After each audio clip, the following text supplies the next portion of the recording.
dengan Yang Mulia Ustazah Nur Izzati, ya, Ustazah Pengiran Nur Izzati binti Pengiran Haji Kashran, dan kita ucapkan selamat datang pada Ustazah. Assalamualaikum Ustazah. Waalaikumsalam warahmatullahi wabarakatuh. Ya, terima kasih Ustazah meluangkan masa bersama kami. Tajuk ini kan Ustazah, memang kedengarannya agak biasa-biasa saja.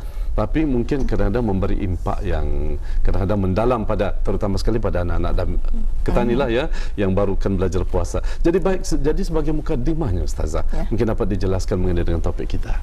Okey. Bismillahirrahmanirrahim. Assalamualaikum warahmatullahi wabarakatuh. Alhamdulillahi rabbil alamin. Wassalatu wassalamu ala ashrafil anbiya'i wal mursalin sayyidina Muhammadin wa ala alihi wa sahbihi ajma'in.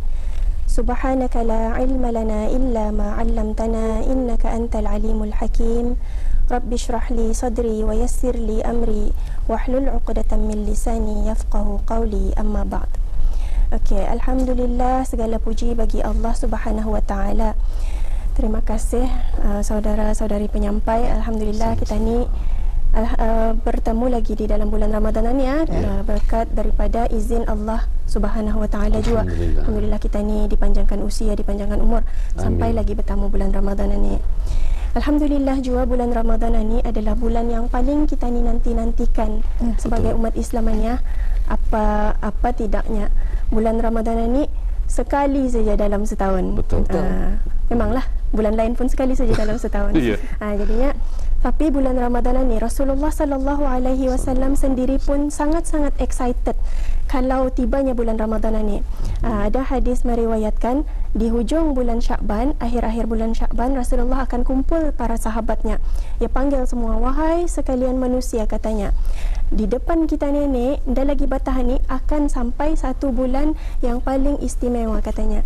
Bulan yang terdapat di dalamnya bulan yang paling istimewanya. Ada satu malam di dalam bulan itu, malam yang lebih baik daripada 1000 bulan, katanya. Dan amal ibadah pada bulan itu nanti, katanya, puasa di siang harinya Allah jadikan ia wajib, katanya. Dan kemudian ibadah solat di waktu malamnya Allah jadikan ia ibadah amalan sunat. Dan juga kata Rasulullah sallallahu alaihi wasallam, di dalam bulan Ramadan ini satu amalan sunat yang kita ni lakukan di dalamnya, di dalam bulan Ramadan itu, nilai pahala yang kita ni kan dapat sama dengan kita ni melakukan perkara-perkara yang wajib pada bulan-bulan biasa. Special kan? Dan perkara yang wajib di dalam bulan Ramadan itu, kata Rasulullah sallallahu alaihi wasallam, nilai pahalanya nanti yang kan kita ni dapat sama seperti kita ni melakukan 70 amalan wajib di dalam bulan-bulan yang lain. Itu istimewanya. Panjang pulang lagi khutbah Rasulullah tu, tapi yang ni tadi ambil. Itu keistimewaannya bulan Ramadan ini. Jadinya kita ni sebagai para ibu bapa di negara Brunei Darussalam ni, alhamdulillah, kita ni orang semua excited kan ajar anak kita ni untuk puasa. Dari awal-awal sudah kita ni ajar apanya orang mendidik melentur buluh biar dari rebungnya. Dari awal sudah kita ni kan ajar anak-anak kita ni untuk supaya berpuasa tubah. Bukan pulang dengan bukan pulang kan melapar-lapari anak, tapinya sebenarnya hikmahnya juga kita ni mengambil peluang, merebut peluang ni untuk mengajar anak-anak kita ni berpuasa di dalam bulan Ramadan ini. Pasal ia tah masa yang paling sesuai. Bulan Ramadan ini masa yang paling sesuai. Tani mengajar anak kita ni bukan sahaja berpuasa sebenarnya. Ini yang kita ni perlu sentuh. Bukan saja berpuasa sebenarnya. Tani ambil peluang dalam bulan Ramadan ini sambil mengajar anak kita ni berpuasa, kita ni terus ajarkan dorang rukun-rukun agama yang lain. Kerana dalam ibadah puasa itu sendiri ia berkait dengan 3 perkara. Rukun iman, rukun Islam dan ihsan. Pada suatu hari Sayyidina Jibril alaihi salam mendatangi Rasulullah sallallahu alaihi wasallam. Ada diriwayatkan ada seorang lelaki datang, tapi ada orang kenal. Semasa Rasulullah sallallahu alaihi wasallam sedang berkumpul sama para sahabat, ada seorang lelaki datang, tapi ada orang kenal, bukan jirannya, bukan kawannya, orang lain. Tapi yang bagi herannya, kalau ia orang lain, kalau ia musafir, memanglah selalunya pakaiannya kotor, kerana debu.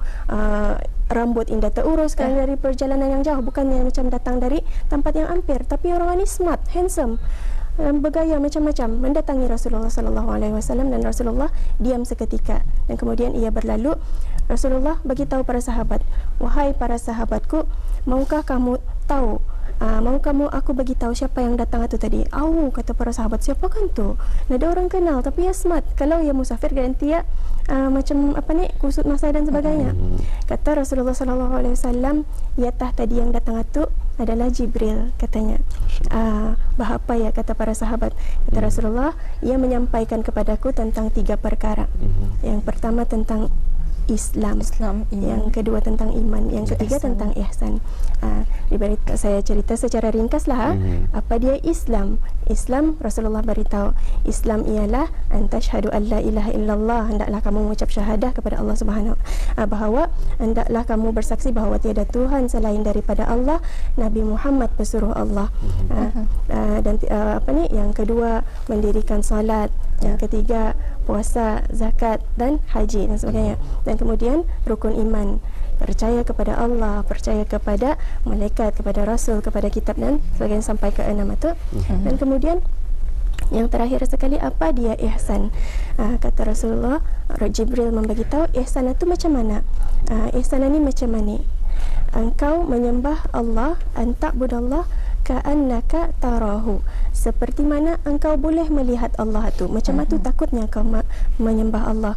Wa in lam takun tarahu, kalau kamu indah mampu rasa kamu dapat melihat Allah, fa innahu yarak, percayalah bahawa Allah itu sedang melihat kamu. Inilah peluangnya kita ni kan, ajar arah anak kita ni masa bulan Ramadan ni. Semua berkait rapat. Cuba kita ni perhatikan. Dalam berpuasa, tani ajar lai, tani puasa ni, tani ajar, sedang mengajar dorang rukun ibadah. Apa yang perlu kita ni lakukan dalam bulan puasa. Waktu siang hari bulan Ramadan. Janganlah kita nilai esok tani puasa anda boleh makan. Beritahu cuma tu saja. Kasihanlah anak kan. Tani ambil peluang terus ajar. Namanya mendidik. Betul. Mendidik, melatih, bukannya menyuruh saja-saja. Tani didik anak itu apa ni, hidup dalam cara hidup beragama Islam. Jadi tani ajarkan, tani karang puasa, satu kita ni ajarkan dorang syariah. Tani puasa mulai selepas mulai dari terbit fajar. Terbit fajar ni bila lai? Start azan subuh karang. Tani dah boleh makan lagi. Tani biasanya sampai imsak lah tu. Dah boleh makan lagi lain, dah boleh minum, dah boleh melakukan perkara yang membatalkan puasa. Itu boleh diajarkan lagi bila dorang meningkat dewasa sikit. Masa damit ni yang makan minum itu yang penting dahulu. Betul. Kemudian apa kalau misalnya tani dalam seharian itu, apa yang perlu kita ni tekankan arah anak kita ni? Lai kita ni puasa, kata Rasulullah sallallahu alaihi wasallam, apabila kita ni di akhirat nanti, perkara pertama yang akan dihisap apabila kita ni di padang mahsyar nanti, yang perkara pertama yang akan kena kira ialah solat. Walaupun kita ni puasa lai, lapar-lapar, kalau kita ni indah solat, indah kena kira tu. Sian kan? Indah mau kan? Artinya alai mesti salat. So di sana kita ni melatih. Kalau hari-hari biasa memang indah tak ingau. Sama je indah puasa, indah apa, jadi indah salat dan sebagainya. Jadi tani mesti salat lai. Jadi tani jaga dulu salatnya. Puasanya tu kalau ia lapar, biarkan tiap makan. Jadi ini salah satunya kita ni mendidik lagi. Tekankan salat anak.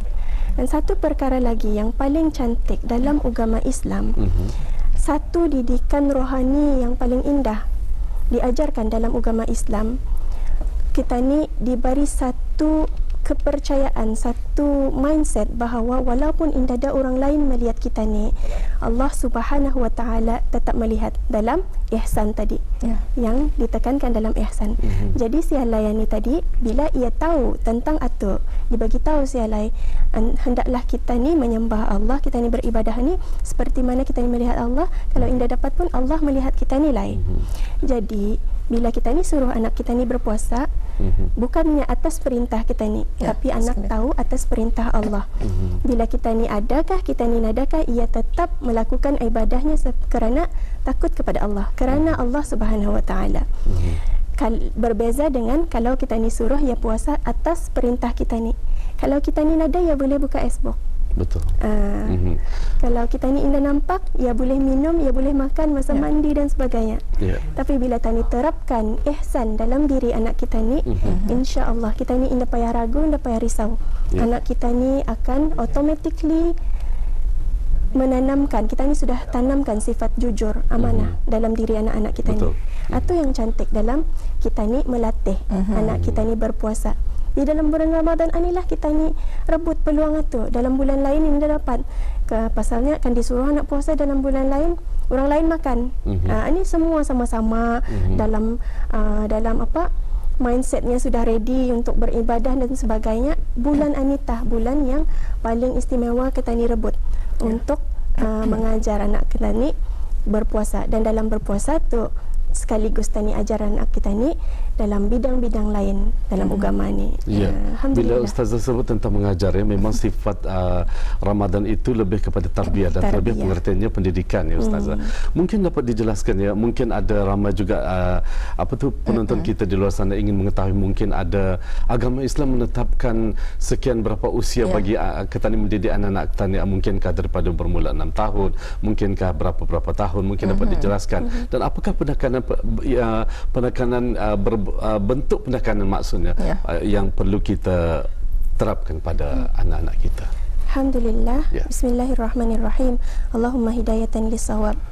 Kalau dalam ibadah salat, dalam bab salat, Rasulullah sallallahu alaihi wasallam ada sebutkan secara spesifik, murru auladakum bisalah bila ia sampai perintahkan anak-anak kamu untuk salat bila ia sampai umur 7 tahun. Dan kemudian bila 10 tahun boleh dipukul kalau indah salat tu. Ini dalam perihal salat. Tapi dalam puasa tidak ada disebutkan.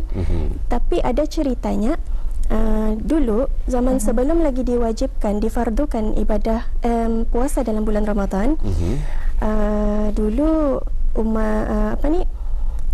para Rasul sallallahu alaihi wasallam bersama umat Islam, asal datang hari Asyura, Rasul sallallahu alaihi wasallam memerintahkan orang-orang untuk berpuasa. Rasulullah akan keluar, hari ini hari Asyura, kata Rasulullah, siapa yang belum makan puasa, siapa yang makan itu tinggalkan. Dan orang akan berkumpul di tempat-tempat masjid dan sebagainya di luar meraihkan hari Asyura itu sambil berpuasa tu bersama anak-anak. Anak-anak pun ada di sana. Dan yang cantiknya di sini menunjukkan ada ceritanya, dorang bagi anak-anak itu sejenis macam mainan yang dibuat daripada leather, daripada kulit, untuk dorang main, untuk distract dorang kalau dorang rasa lapar, untuk berhentikan dorang daripada menangis kalau dorang lapar. Artinya ada kisahnya. Para sahabat dulu melatih anak-anak ini berpuasa. Kalau sampai dibagi mainan berhenti menangis satu, artinya damit kan tu usianya bukannya 7-8 tahun lagi tu. Damit kan tu. Dan perkara itu diteruskan, dijalankan, indah dilarang oleh Rasulullah. Artinya ia dibolehkan. Walaupun belum 6 tahun, walaupun belum 7 tahun, dibolehkan asal anak itu sudah sedia menerima, asal ada kesanggupan, asal ada kesanggupan, asal ada kesediaannya untuk menerima ilmu yang kan kita ni bagi arahnya tu. Kan kanak-kanak lain, seorang-seorang lain, ada yang awal ready, ada yang manja sikit, lambat ia ready. Tapi anak-anak yang manja, walaupun kita ni bagi kelonggaran arah dorang, kita ni indah tahan puasa ke lai, lapar kah, okey indah papa. Tapi kita ni ajar ya satu perkara, bulan Ramadan ini seumpama sahabat yang datang kepada kita ni sebulan saja, seumpama tetamu yang datang arah kita ni sebulan saja. Kalau ada tetamu, kita ni hormatkan. Ada tetamu duduk di bilik tamu, indah jo kita ni suka-suka naikkan kaki atas meja. Tapi kalau ada orang, tani boleh. Jadi macam mana nilai tani mesti hormat bulan Ramadan, walaupun alai indah puasa, tapi hormat. Jangan makan depan orang puasa. Jangan suka-suka melakukan perkara yang membatalkan puasa depan orang lain. Itu tani ajarkan ya adab. Adab ini yang penting. Kerana kalau indah kita ni ajarkan adab ini, nanti bila ia sudah sampai ia besar sekarang, indah akan ada rasa kesedaran hormat. Atau tah di mana timbulnya anak-anak yang sampai berusia 30 tahun pun masih lagi didapati makan. Bukan lagi anak-anak tu, Ustaz. Anak-anak 30 tahun pun masih lagi makan di tempat awam dan sebagainya, sampai terpaksa diadakan sampai terpaksa dibagi hukuman, dibagi akta dan sebagainya. Kerana adab ini kurang diterapkan. Kalau ia dibagi rasa hormat kepada bulan Ramadan itu, insya-Allah ia sendiri bukannya kan takut orang terliur apa sebenarnya. Tapi yang penting hormat itu. Menghormati Ramadan, menghormati orang lain yang puasa. Kerana itu perintah Allah Subhanahu Wa Taala. Perintah Allah Subhanahu Wa Taala itu merangkumi untuk semua. Bukannya untuk orang yang berpuasa saja dan sebagainya. Jadi kita ni hormati. Walaupun kita ni tidak puasa misalnya, sampai anak itu besar, haid, nifas dan sebagainya tidak puasa, tapi ia hormati. Indah ia makan, indah ia berbata di tempat kerja dan sebagainya. Itu yang kita ni perlu didik awal-awal. Walaupun kita ni indah paksa orang berpuasa. Tani buatkan pulang breakfast. Tapi ia seorang saja di dapur. Abang-abang yang sudah puasa jangan dilihatkan macam itu. Bukannya hipokrit, bukannya apa, tapi hormat. Itu tadi didik orang. Jadi Ustaz ingin juga saya tanyakannya, ada anak-anak yang hanya berpuasa mungkin separuh hari ataupun beberapa jam saja. Adakah ia dikenakan adakah mendapat pahala daripada perbuatan tersebut? Okey, alhamdulillahirabbil alamin. Bismillah. Sebenarnya amal ibadah yang dilakukan oleh kanak-kanak ni, dorang pahala tu ada, tapi dosa dorang indah ada. Rafi'al qalam an salas. Ada 3 perkara yang indah dikira sebagai dosa kepada tanya. Yang salah satunya tu kanak-kanak, yang satu lagi yang bukan mukallaf lah maksudnya tu, yang gila, dan ada lagi satu tidur, orang yang tidur. Jadi kewajipan itu diangkat daripadanya. Jadi anak-anak yang salah satunya anak-anak ni yang melakukan perkara yang baik itu ia dapat pahala. Apa saja usahanya, solat, puasa dan sebagainya tu ya dapat pahala. Ya tah tani mesti puji dorang juga. Walaupun dorang puasa separuh hari kah, setengah hari kah, sampai asar kah. Hari ini alhamdulillah azan zuhur ya sudah badok. Esok barangkali kalau kita ni bagi kuatkan semangatnya, azan asar baru ya badok. Dan seterusnya sampai ia dapat melakukan sampai ke maghrib. Atau kita ni indah payah kita ni fikirkan sah ataupun indah sahnya pahala ataupun indah. Yang penting effortnya. Allah Subhanahu Wa Taala menilai daripada usaha kita ni, bukan daripada bukannya daripada hasil yang tani. Macam kita ni membaca Al-Quran juga kan, siapa yang membaca Al-Quran dengan fasih dan lancar, kata Rasulullah SAW, ia bersama dengan orang-orang yang soleh, kiraman bararah, orang yang mulia-mulia melakukan amal baik. Dan orang yang membaca Al-Quran sambil ia tersekat-sekat, ia mendapat pahala double daripada itu. Kerana susahnya ia membaca, susahnya usahanya. Nampak di sini bahawa Allah memberi kita ni pahala bukannya dari hasilnya. Walaupun ia sampai maghrib kah, sampai apa, kalau ia dah jujur, kurang sedikit. Apa yang kita ni nilai sebenarnya usaha itu yang utama. Harus kita ni bagi pujian kepada anak-anak yang sentiasa ingin memperbaiki dirinya tu, berusaha mengamalkan, berhidup dengan cara dengan agama Islam, atau mesti tani bagi pujian. Ya. Jadi Ustazah, sebelum kita menutup wawancara kita pada pagi ini mengenai dengan topik didik anak di awal usia berpuasa ini, mungkin ada kesimpulan ataupun perkara-perkara penting yang ingin Ustazah sampaikan dalam masa kurang daripada 2 minit, silakan. Okey, alhamdulillah. Kali ini biasa kita ni dengar bahawa indong ibu bapa akan menyogok anak sehari RM1 lah ya. Betul. Macam itu. Why not kalian ni tahun ini? Boleh kata Ustazah? Boleh saja. Bagi hadiah. Sebagai galakan. Bukan sebagai rasuah. Yeah. Why not tahun ini kita ni gandakan solat pulang. Kita ni bagi RM1. Tarawih. Solat fardu. Yeah. Solat fardu kita ni bagi kita ni bagi ganjaran. Kalau nak mampu RM1 macam mana saja. Okey, alah sembahyang subuh 20 sen, zuhur 20 sen, asar 20 sen, maghrib 20 sen, isya 20 sen, RM1 saja akhirnya. Jadi setiap hari akan dapat RM1. Tahun ini kita ni upgrade lagi. Bukan saja puasa tapi solat dorang pun kan kita ni bagi ganjaran. Kalau cara kita ni mendidik anak macam itu. Jadi memang ada yang Indah setuju untuk bagi ganjaran dan sebagainya. Tapi siapa yang suka dengan cara tu, Tani upgrade, insya-Allah. Mudah-mudahan Tani kita ni pun juga jadi lebih baik dari tahun lepas. InsyaAllah, mudah-mudahan sama-sama kita ni amalkan yang baik-baik. Mudah-mudahan Allah kira segala amalan ilmu yang kita ni sampaikan kepada anak, Tani kira juga Allah kira juga Indah kurang pahala anak kita ni, Allah kira sebagai untuk kita ni juga. Mudah-mudahan kita ni sama-sama sekeluarga berkumpul dalam rahmat Allah Subhanahu wa taala di dalam syurga, insya-Allah. Sekian dulu. Wabillahi taufiq wal hidayah. Wassalamualaikum warahmatullahi wabarakatuh. Waalaikumsalam warahmatullahi wabarakatuh. Terima kasih ya. Kita ucapkan kepada tetamu kita yang mulia Ustazah Pengiran Nur Izzati binti Pengiran Haji Kashran yang telah menghuraikan mengenai dengan topik yang kita bawakan.